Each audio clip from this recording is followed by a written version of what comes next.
Welcome to TruPowur, home of the most powerful marketing tools, training, and technology on planet Earth. Get ready to earn, enjoy, and experience more than you ever dreamed was possible. If you're tired of just getting by and ready to really thrive, then buckle in and listen up. Here's your host, Matt Fox.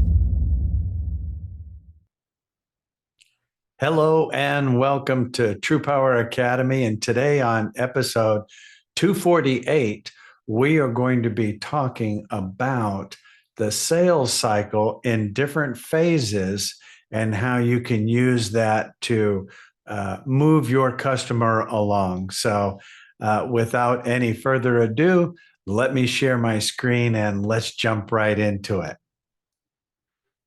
So what we want to cover today is talking about the sales cycles in different phases.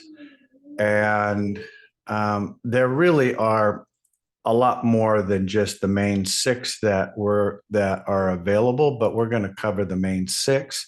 And then there are some subcategories that we may go into depending on how much time we have available today.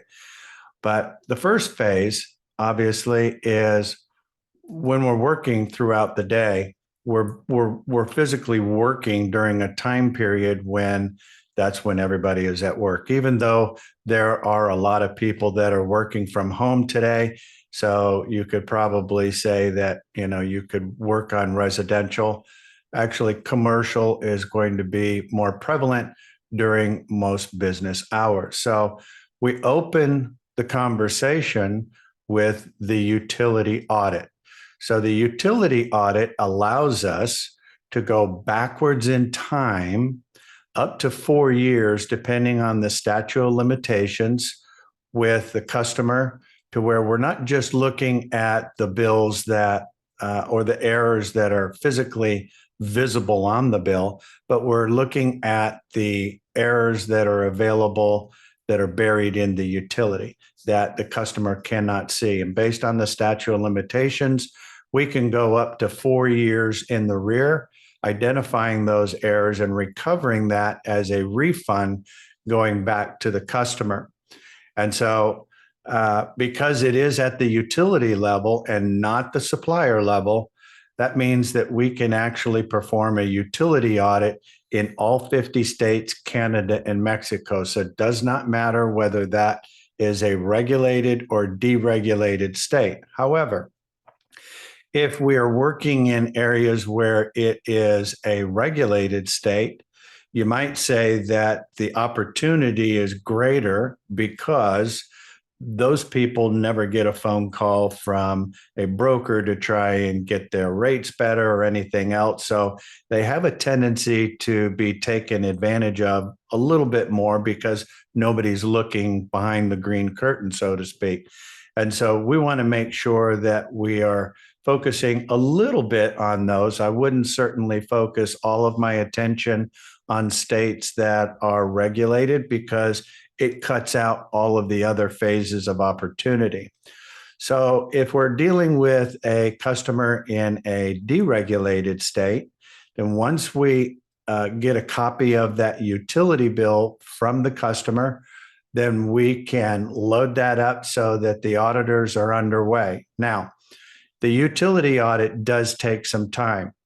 It could take 30, 60, 90, even upwards of 120 days to complete the audit.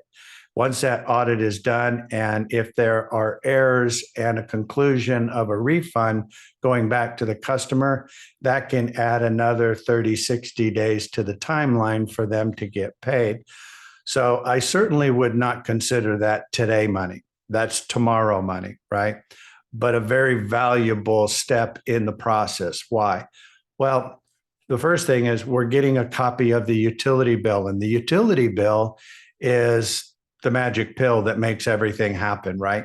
So once we get a copy of the utility bill, we upload it to the auditors, and then we're going to immediately want to go into phase two. And phase two is where we're going to take that same electric bill, unbeknownst to the customer at this point, because we don't know what the outcome will be, but we'll load that information into the pricing platform, the dashboard, and then we will create a proposal to send to the customer as long as it's providing value for that customer. And so that is going to show comparison against other suppliers. It's going to show monthly, annual, contractual savings, a budget analysis, everything that we need in order for that customer to make an informed and intelligent decision. So we're going to email that to the customer, immediately follow up with that customer, let them know that we received a copy of their utility bill for the audit. The auditors are already underway. In fact, during the initial investigation, we also uncovered some additional savings in your electric account.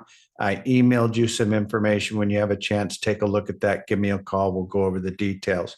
Well, you know that the moment that customer opens that proposal, a pop-up will appear in your CRM to let you know. So that's the time to follow up with the customer. Have you had a chance to take a look at that information that I sent you?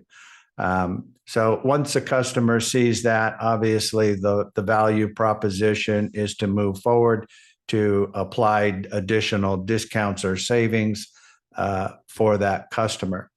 Once that is done and the ink is dry on that deal, then we're going to want to go back to the utility audit and add the additional cost centers, things like natural gas, water, trash, sewer, 401ks, the whole list of additional cost centers that are available. Now, at this point, the audit is only for commercial customers. If you have a residential customer who is wanting an audit, we'll use the autopilot, and we'll go over that in just a moment. But at this point, we're only dealing with commercial customers. So we have done the utility audit, sent them the proposal, inked that proposal into a new contract for that customer if it provided value for them. And now we're going back to the audit to look at additional cost centers. So if natural gas happens to be one of those additional cost centers that we add to the audit, then we want to go right back and do exactly the same thing that we did with the electric with the natural gas. So we're going to create a proposal, send that to the customer, get them to ink that. And so now we've had two new deals. We've had the audit. We've added additional cost centers. We've already sold and inked the contract for the electric. Now we're doing the natural gas. So now the natural gas contract can be done as long as that's providing value for the customer. Once that is done, then we're going to want to go into phase 5, which is talking to the customer about their residential electric and natural gas, if that is available. The footprint for residential, which is all done by Matrix, is a much smaller footprint. And we'll see that map here in a moment. And you can see that in other trainings that I've done where we've talked about how to request leads and what they pertain to. But once you've gotten to this point, you can pretty much talk to the customer about anything because they realize that you have their best interest at heart, that you're not going to just try and bamboozle them and get them to do something that they really shouldn't be doing, that it's a value point. And so it's a much easier conversation as time goes by. So now we're going to look at their electric and or natural gas for their residents and be able to put that into place. So now that could be commission phase 3 or 4, and we still have the audit underway. The very last but not least is the solar aspect. So in phase 6, offering the correct solar option. So solar options that are available when you're using the solar farm, you can actually use that for both residential and commercial. That is where we don't charge the customer a penny. We don't lock them in any long-term contract. We don't install any solar panels. So physically, it does not matter if they're a homeowner or they own the building. So when you have customers that are commercial, or they have less than best credit, or they're a renter, a condo owner, apartment dweller, live in a trailer, cardboard box, anybody that has a utility bill or electric bill that is in one of those states where we have the solar farms available, then that is an option. For those customers who want to be energy independent, then the residential solar installation is going to be far more valuable to them, because we should be able to take and cut their energy usage in half, which means if they're typically paying, say, $400 per month for their electric, then if we can get them pretty much off of the grid and put the solar panels on their roof, and the cost of the solar panels is half of what they would normally pay for electric off of the grid, I think that's a great value proposition. For agents and brokers, the commission proposition is tremendous, because when you do electric and natural gas combined for residential, the commissions are a lot smaller, the usage a lot smaller. So, it might be $75 to $150 worth of commission at the supplier side. But when you look at the solar install, you can be talking about $6, $7, $8, $9, $10, $11, $12,000 worth of commission. However, solar sometimes has a tendency to be a little more involved. And so I always say that you should really pursue the solar as one of your last phases, because the value proposition mentally for the customer is greater, because they know you have their best interest at heart, that you would not be trying to put something additional on them unless it was actually good for them.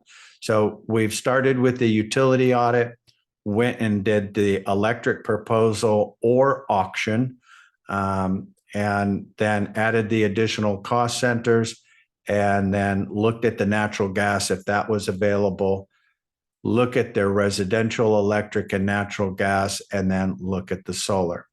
So let's jump over to the quick launch menu. All right, so from the quick launch menu, the first thing obviously is that we're in the CRM. So from here, you have the scripts for your audit, commercial, residential, for the solar installation, and then for the solar farms.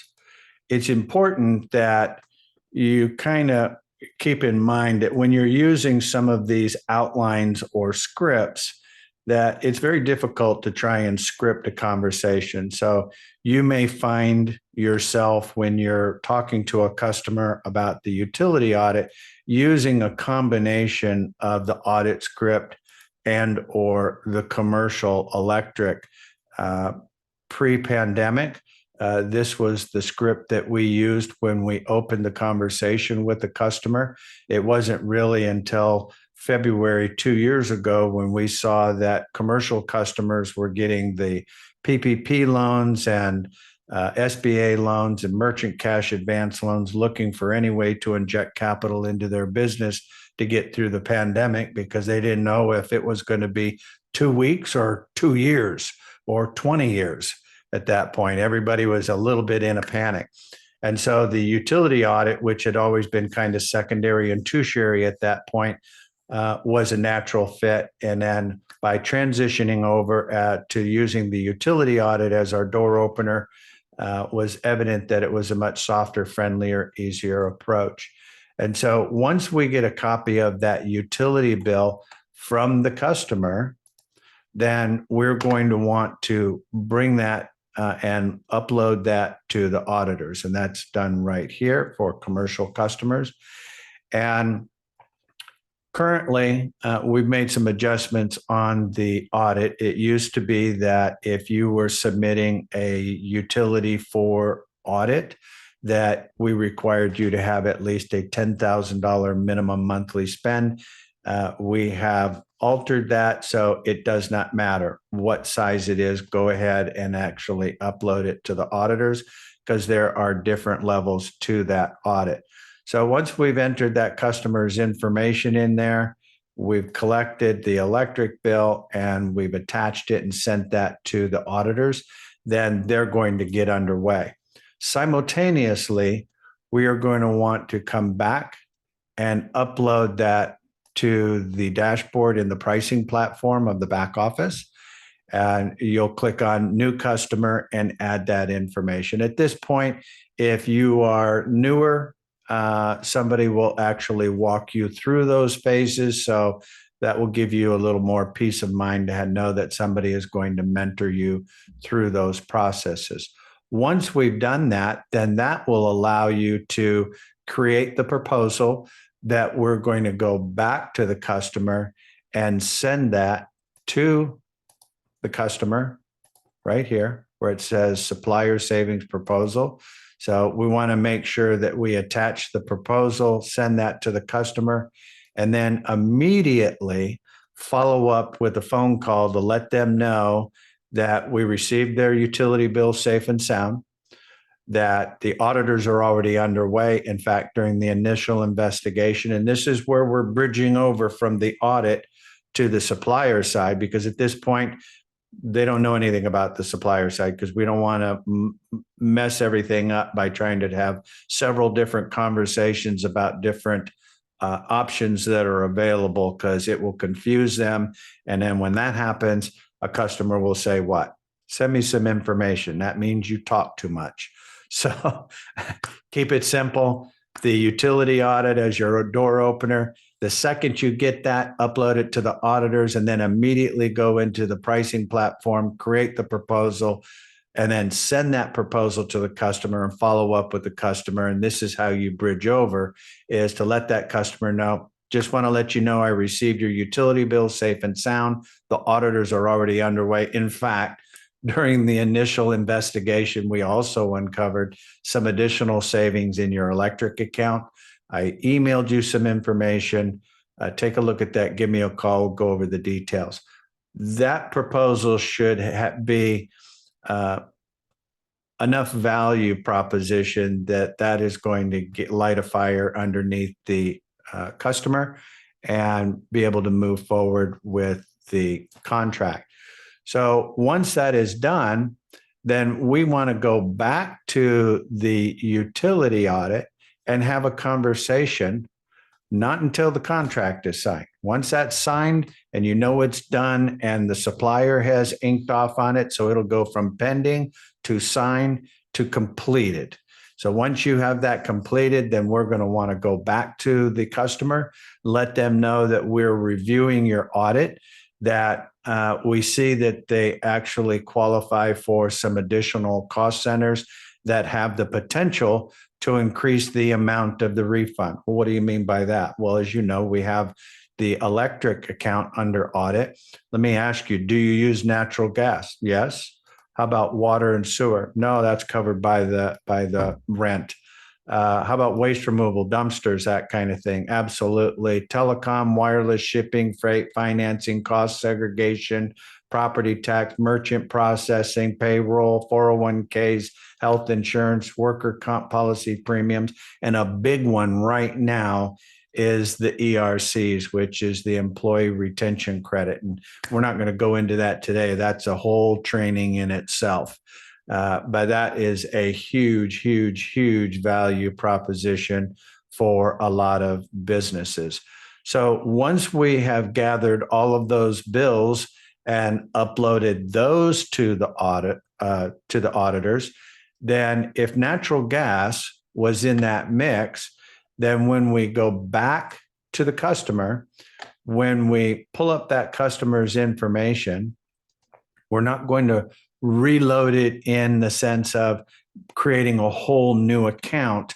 what we're going to want to do is go over here and add new service. So pull up the pre-existing account, because most of the contact and everything else is already in the system. You don't need duplicate information in there. So that's where we'll go and then add new services. So that's when we'll add the natural gas bill and look at creating a proposal for that. Once that has been sent back to the customer, by this time, it's much easier to have that conversation. They've already been through the gauntlet, so to speak. They understand what's going on. They see that proposal. Yeah, absolutely. Let's do this. So once that is inked and done, then we want to go and look at their residential electric and natural gas. Now, residential is kind of unique in that if we look at the footprint, so let's take a look at the map. So on the commercial side, and you can find this map in your back office in the dashboard under menu and click on market overview. And so right here by default, it shows commercial market custom pricing. So that is custom pricing for commercial nationwide. We don't have the Canadian map on there, but Canada as well. And so the blue is electric and natural gas. The green is just natural gas.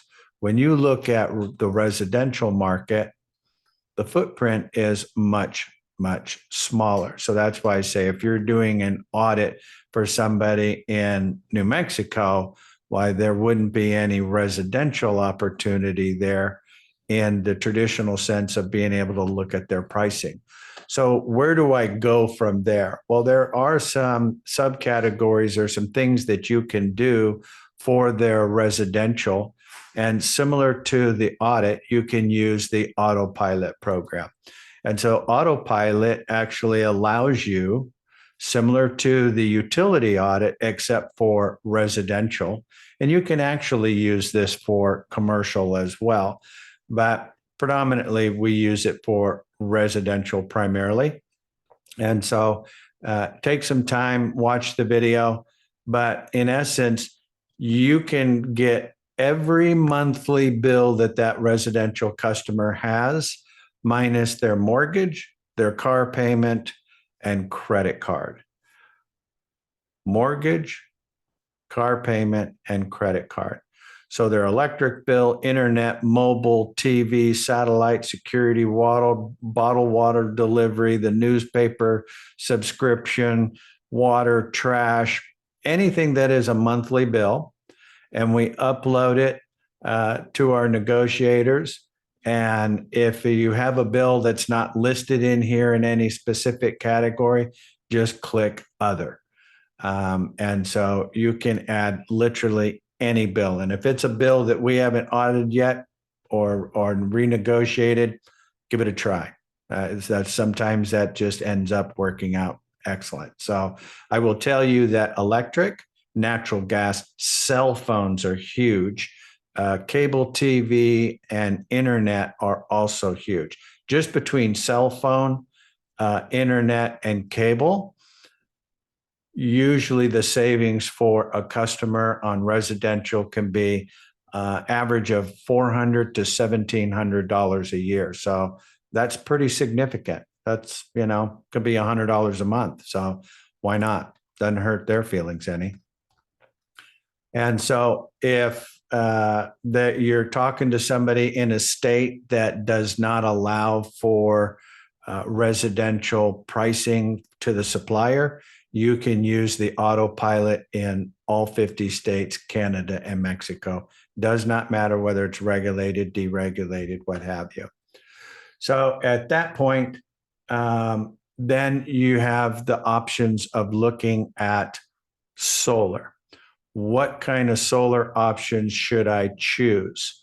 Well, you can use the solar farm, and there's not a link on here because the link that's actually in your email is already keyed to you. And so all you need to do is make sure that that farm is connected, just like with the pricing platform. Put in their zip code,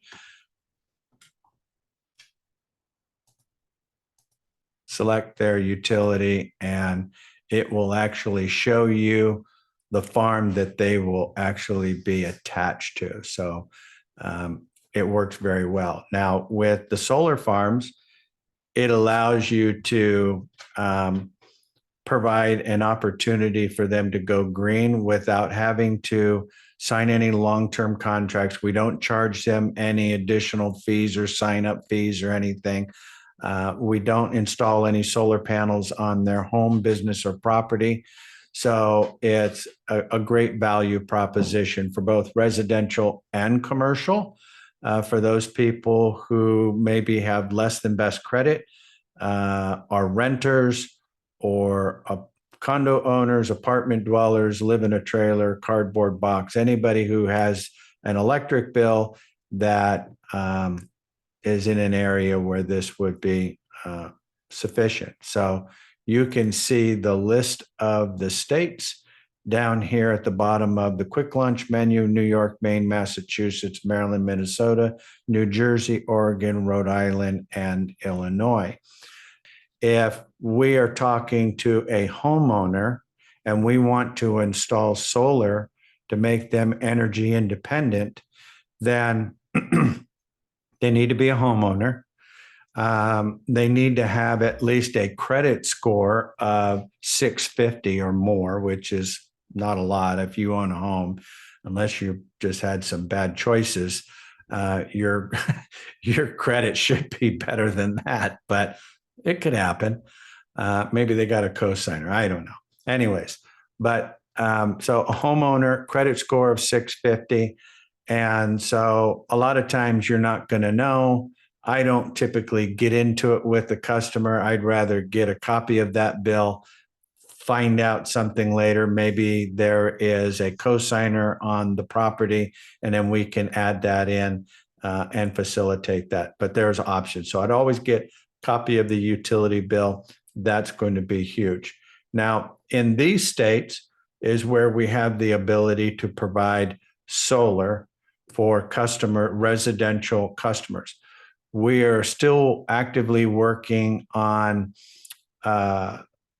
being able to offer commercial installation for solar. We're hoping to have that available by the end of the year. Currently, it is not available at this time. If we have a residential customer in Arizona through West Virginia, in the blue states here noted on the map, then we can actually get them into a solar proposition to where it is zero down, and hopefully taking them from whatever they were currently paying per month and cutting that in half.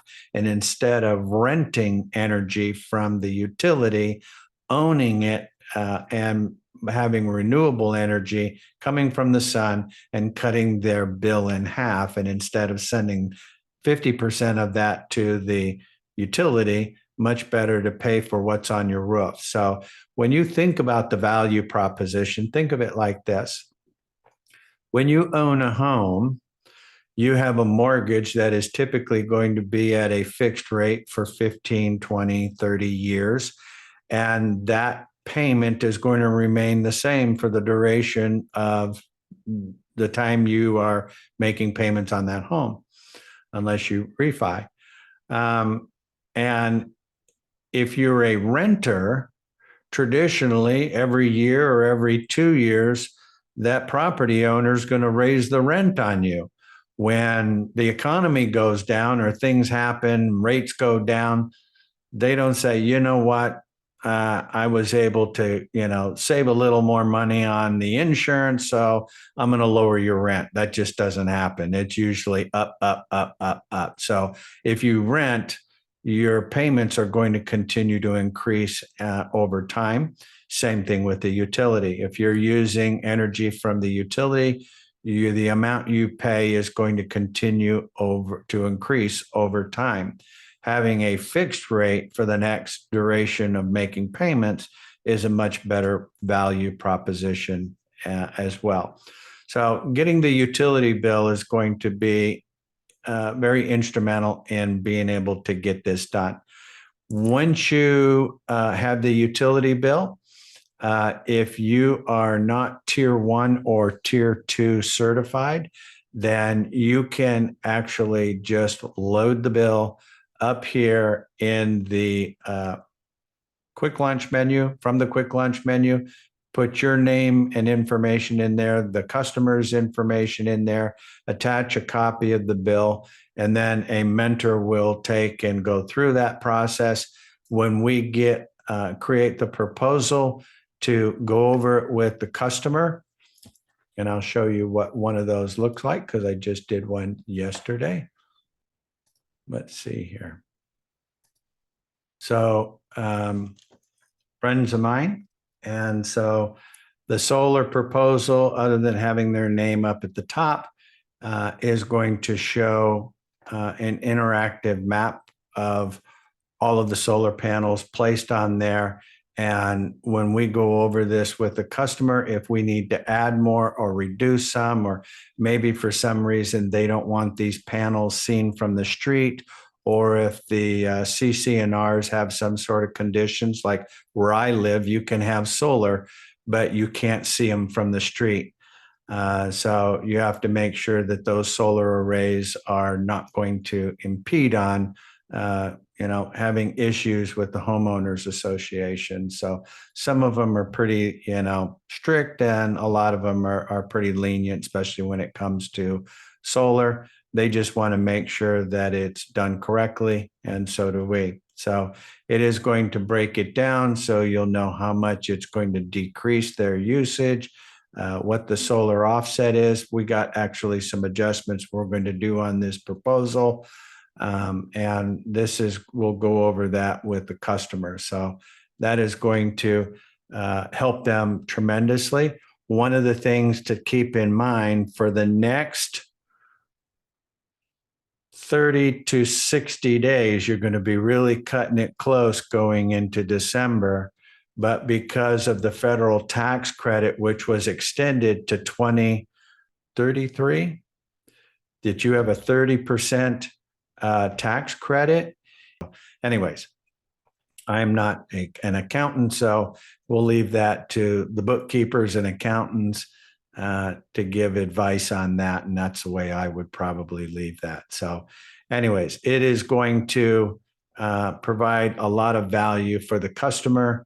And I think that is going to make them very, very happy. So anyways, once we have activated that, once the contract is signed, then the M1 commission is paid out, which has actually been increased to 40% of the total, to up to $2,000, but actually up through December, that has been increased to $3,000. So whichever is least.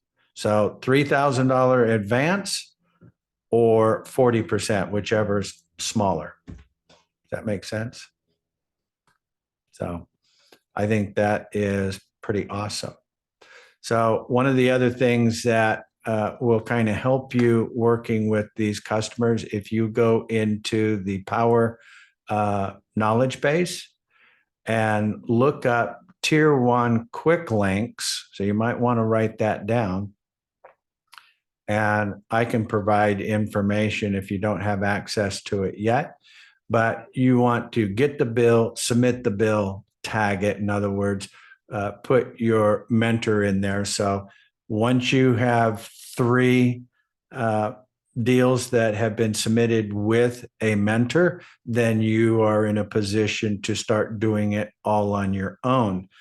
We want to make sure that you're comfortable and that you know what you're doing. So when we close a deal with the customer on your behalf, we will get you in on the Zoom as well, so you can observe the process, which will make things a whole lot easier to learn from actually being there, and so forth. And so you've also got some initial interest scripts, some homeowner FAQs. So these are very valuable information. So that is under the knowledge base. And if you type in tier 1 quick links, that will provide you a whole lot of value there. So I am going to stop here just for a moment and open up the floor for a little Q&A. So if you're watching this on the replay, you know that the Q&A sessions are typically cut out. So feel free to ask any questions that you like. If you're not here and have questions, then join us next time. So, well, I appreciate everybody being on the call today. And we covered some good, valuable information. And so until next time, have fun storming the castle. Bye now.